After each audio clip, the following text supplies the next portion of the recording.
Hello and welcome to the mains PYQ discussion by New IAS. This is a very interesting question. It's about Gandhi and Ambedkar.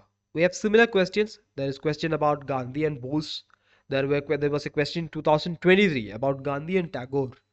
Now see this question. Mahatma Gandhi and Dr. B.R. Ambedkar, despite having divergent approaches and strategies, had a common goal of amelioration of the downtrodden. So despite having divergent approach and strategy is one part, we have to mark that. Second, the common goal of amelioration of downward caste is another thing. So the question has two parts, where Gandhi and Ambedkar converges and where they diverges. We'll start with the divergence, that's what question gives like that, then we'll zero in on the convergence. First, we'll talk about Gandhi and Ambedkar in general. In the introduction, we'll say that both had different and converging views, but the differences peaked during the Pune Pact. But both of them aimed for the upliftment of the oppressed classes. Now, when it comes to divergence, first we'll talk about Gandhi, then we'll come with Ambedkar. This is divergence, make it clear. Now, when it comes to Gandhi, Gandhi opposed untouchability but upheld the caste system. Second, he embraced the idea of Hinduism. Third, his idea of state was based on Ramarajya, the ideal state of Lord Ram. That was his concept of state. Next up, he laid emphasis on the idea of Gram Swaraj. He also opposed the idea of separate electorate. This is the debate of the Pune Pact. Next, he advocated a Nai Talim based education system. And finally, the political resistance against British was his hallmark.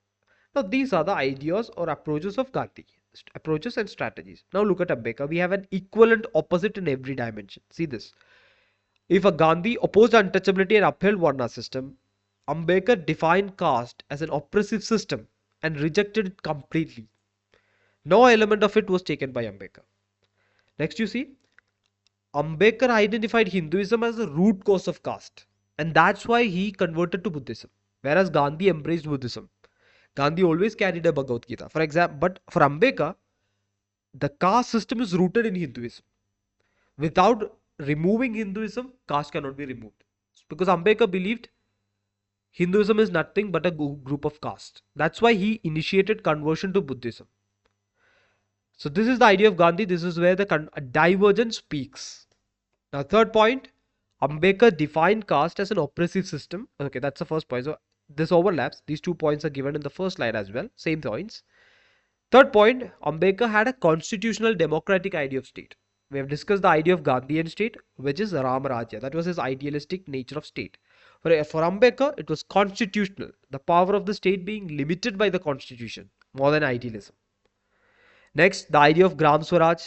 It was opposed by Ambedkar because Ambedkar saw grams or villages as the repository of caste-based regressive traditions, whereas Gandhi upheld it. Next up, Ambedkar wanted a separate electorate, whereas Gandhi doesn't want that. Now that's Pune Pact debate. That's the point here. Finally, or the second last point, when Gandhi proposed Naitalim based education, where he opposed English based education, Ambedkar is someone who advocated that. This is part of his personality because Ambedkar is someone who stood for modern liberal ideologies.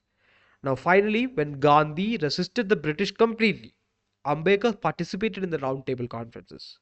He was someone who believed that if it's not the British elite, the Indian elite will cause the suffering of the depressed classes.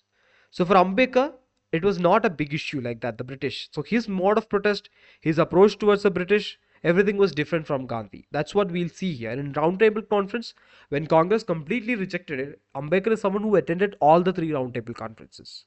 So the approaches were different. Now the convergence, we have 3 major points, but the idea is comprehensive. First of all, both of them work for the welfare of untouchables in India. Gandhi formed All India Scheduled Caste Federation. No, this is Ambedkar, All India Scheduled Caste Federation, because Ambedkar has never used the term Harijan. Whenever you see the term Harijan, it will be something associated with Gandhi, because Gandhi is the one who used that. Ambedkar hasn't used that. Second, inclusion of Ambedkar in the Constituent Assembly is something that Gandhi supported. So that's where you can see another convergence. Finally, Gandhi's emphasis on dignity of labor. The dignity of labor is something that is working against the Varna system. So Gandhi's idea of Varna system is complicated. He supports it on one hand, but he upholds dignity of labor. But fundamentally, caste is an occupation-based classification. So Gandhi believed that every labor had its merit, had its dignity. And at that point, Ambedkar converges with him. But when this occupation is classified based on birth and when classification is rigid, Ambedkar opposes it. So point of convergence is minimum, but the common goal of amelioration of downtrodden is there. It is reflected here. But divergence is the key hallmark. And we have explained it on all these lines. So that's the question. It's more conceptual and ideological. If you can remember all of them, well and good. That's the answer. We'll conclude that by talking about a concluding remark, which is even though their means were different, their ends converged. So that will be the conclusion, a philosophical one. That's it. Thank you for listening.